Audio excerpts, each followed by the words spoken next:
Welcome, buddy. Today we're going to be talking about government grants. I mean, there's so much talk about government grants, and today my guest is Claudia Humphreys of Minding My Business. I love that name. She's minding her business. I'm multiplying my talent. We just going to give it all to you today, and there's going to be some tips. So hold on to your seat. You might need a pen and paper, or you might need to rewind because I know she's going to be dropping some nuggets.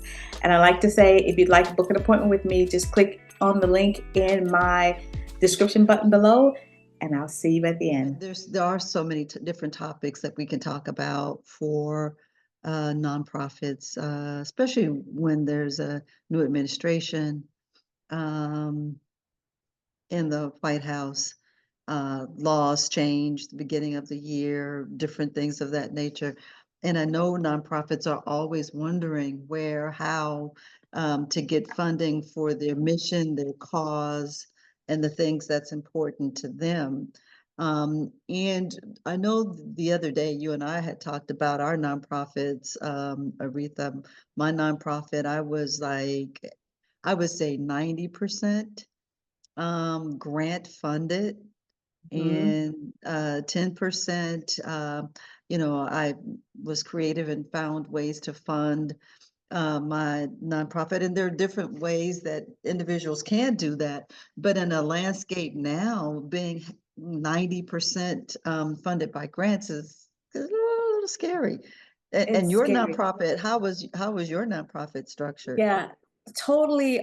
Through donations, a local corporation, never apply for government grants because I think that's the distinct difference. In fact, I talked to a client today who I was trying to explain to her she doesn't have to work as hard as some nonprofits, just like mine. Mine was usually for educational purposes. So I would use my nonprofit to have events, and so I would ask Mm, sponsorships so that I could provide either a low cost so people attend these educational nonprofit events and do training. So that was mine was about. So I never really relied on grants. I'm gonna turn my phone off. So thank you. So yeah, that's a big mhm. difference. Now, if I had to think about if I were to apply for larger grants, I would definitely stick with corporate sponsorships because Mhm. that would be my focus, and not government grants because I think that's something we need to talk about too. The time it takes to get a government grant, the work you have to put in it once you get it and Right. maintaining it, and so everybody's different. Some people need those grants. So share some of those, topics about the time and the work it takes to get a government grant, whether it's federal or local. Yeah, and it takes a long time. First of all, grants, especially on the federal side, and I would say on the local side too, there's seasons or times of the year when those grants are available. For my nonprofit, I did work with domestic violence individuals, and those grants for Office of Violence Against Women, those were available like the end of the year, beginning of the year was when you would start submitting your grant application. Mhm. That Okay. and the RFI or request for information or the grant proposal, however you want to say it, was pretty extensive. It could be about 50 pages just in information and instructions. Wow. So that part can be very intimidating. And that takes time to read and then read and then read and reread over and Yes. over again.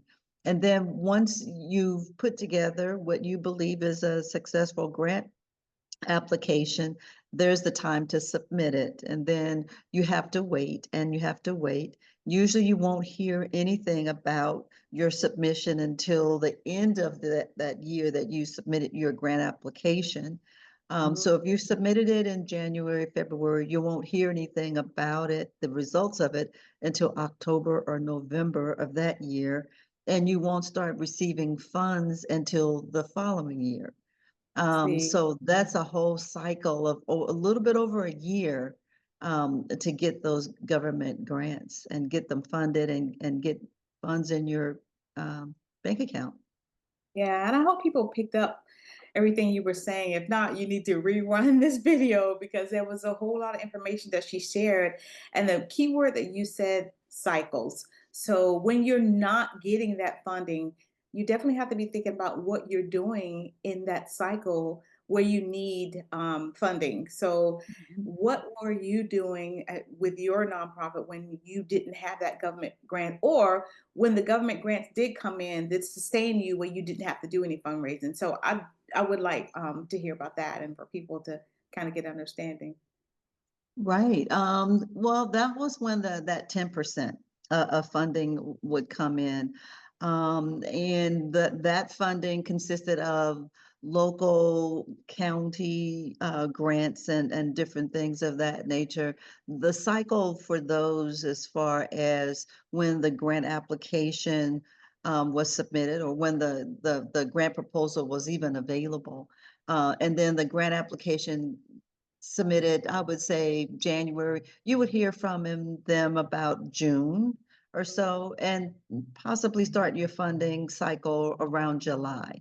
So that was a shorter window of time. But at the same time, the local grants are not as large, if you will, as the Mm, federal grants. A lot of my local grants were 75, $50,000, whereas my government grants were 250,000, 350,000, that type of thing. Now, just to set the record straight, for the federal or any grant that's government grants, you don't get all of that money at one time. And people hear that and they go like, "Ah, yay, I got a yes. $350,000 grant. Cha-ching, look at my bank account, $350,000." No, that is Yeah. not going to happen. You have to do the work, Yeah. and submit an invoice, and then wait for the funding to come. I know for our state here in California, they still have paper checks. So that's submitting an invoice and waiting for the invoice to get approved. Then once the invoice gets approved, waiting for the whole back office work to occur, for the check to get cut. And then you have to wait for the check to be placed in the mail. That's another week or two before you even get your funding. And by this time, especially if you have staff, and I had staff, I had Mm, 24-hour staff at one of my domestic violence shelter. Payroll was every 2 weeks. yeah. And forget about, well, I can't pay you until the state pays me. I've had those conversations before, and they didn't go too well, I'm sure. I'm to sure. say the least. So that meant, as the director of the organization, I went without money a Wow. lot of times. And that was very difficult.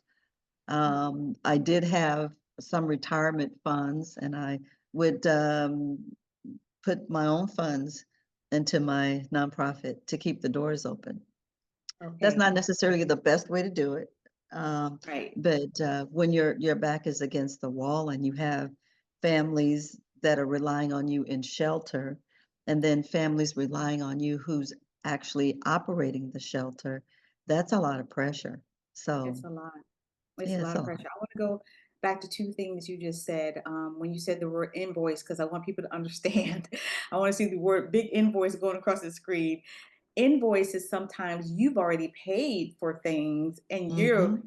sending them the invoice to show that you paid. This is some government grants. You're sending them the invoice to show that you paid for these so that they can, Mm-hmm. it's almost like reimbursement. Oh, it is reimbursement.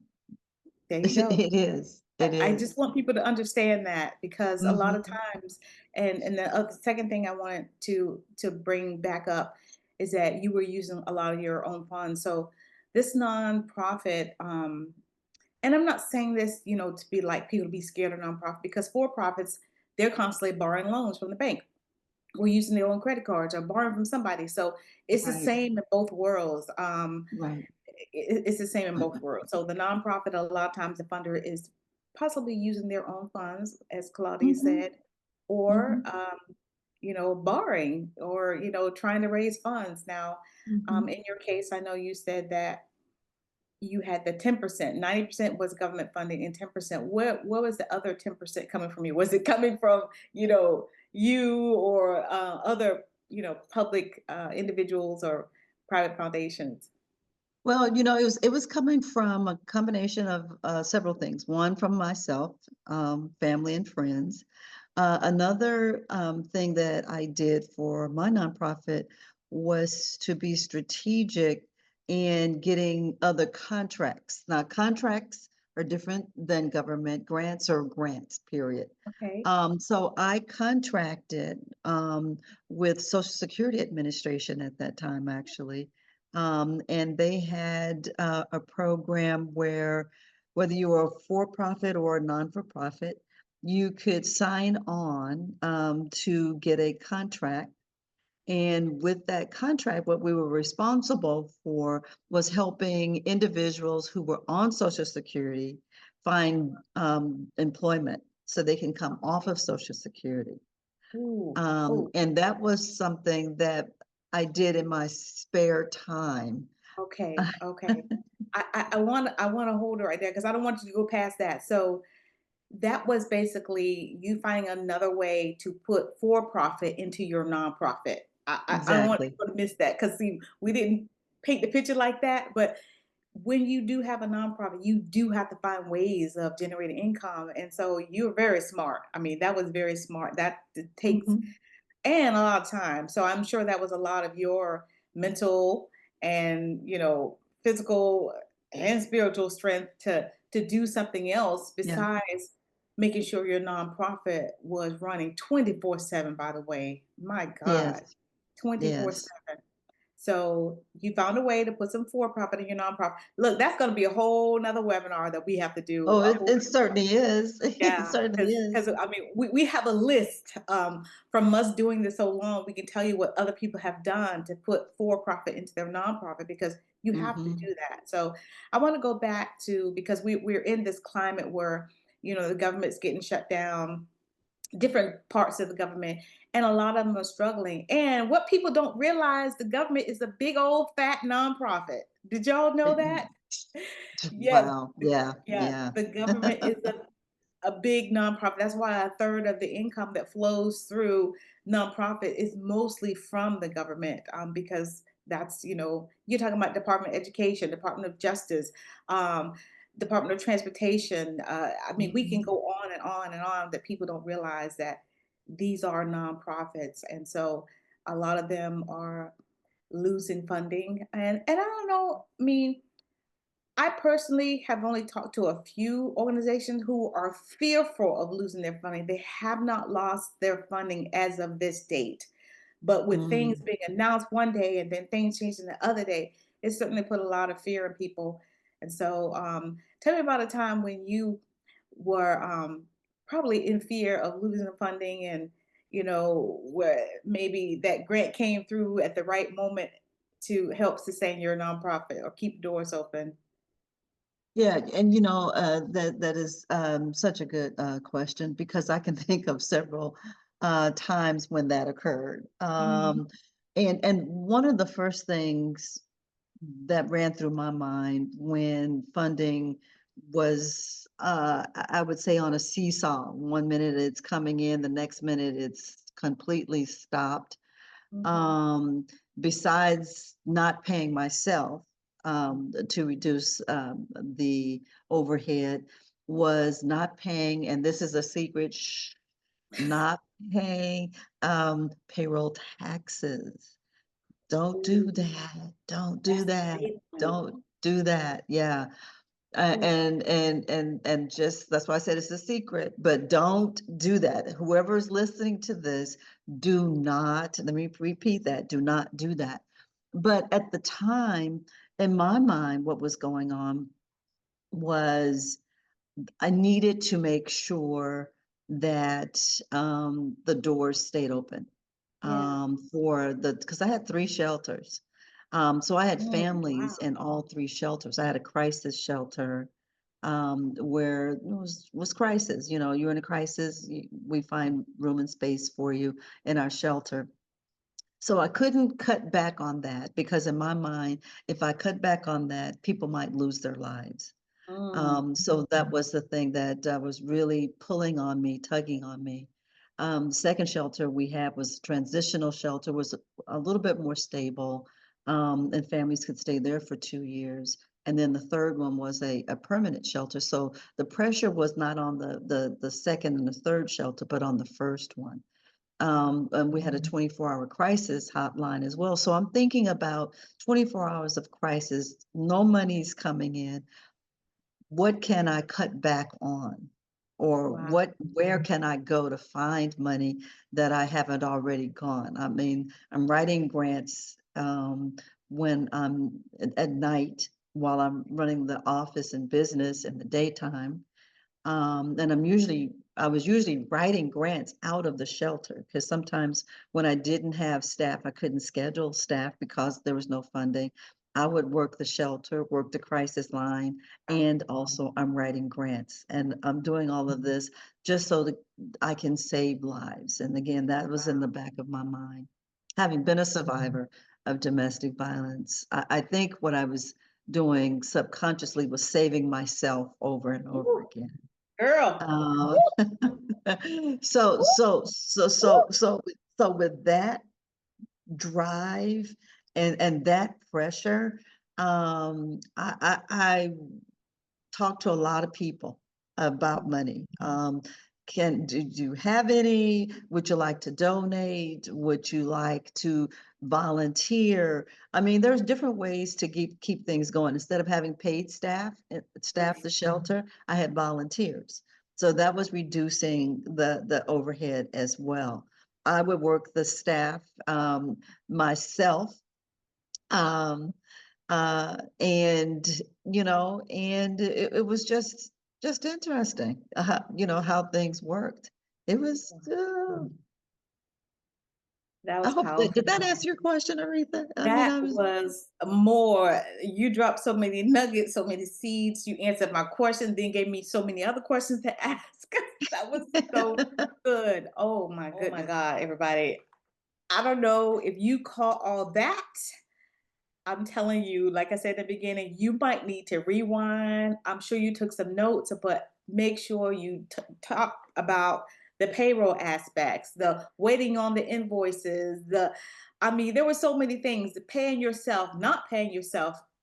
Look, you have to be ready to be ready. That's all I got to say. So I'm going to see you the next time on Multiplying Talents with Claudia Humphreys. She's going to be minding her business, freaking this all up, but that's okay. I'm gonna keep this because this is live and that's what we do. My name is Aretha Simons. We'll see you on the next episode. Look, I was screwing that all up, but I might keep it anyway. yeah, because you know what? People like that. Okay. All They right. do. They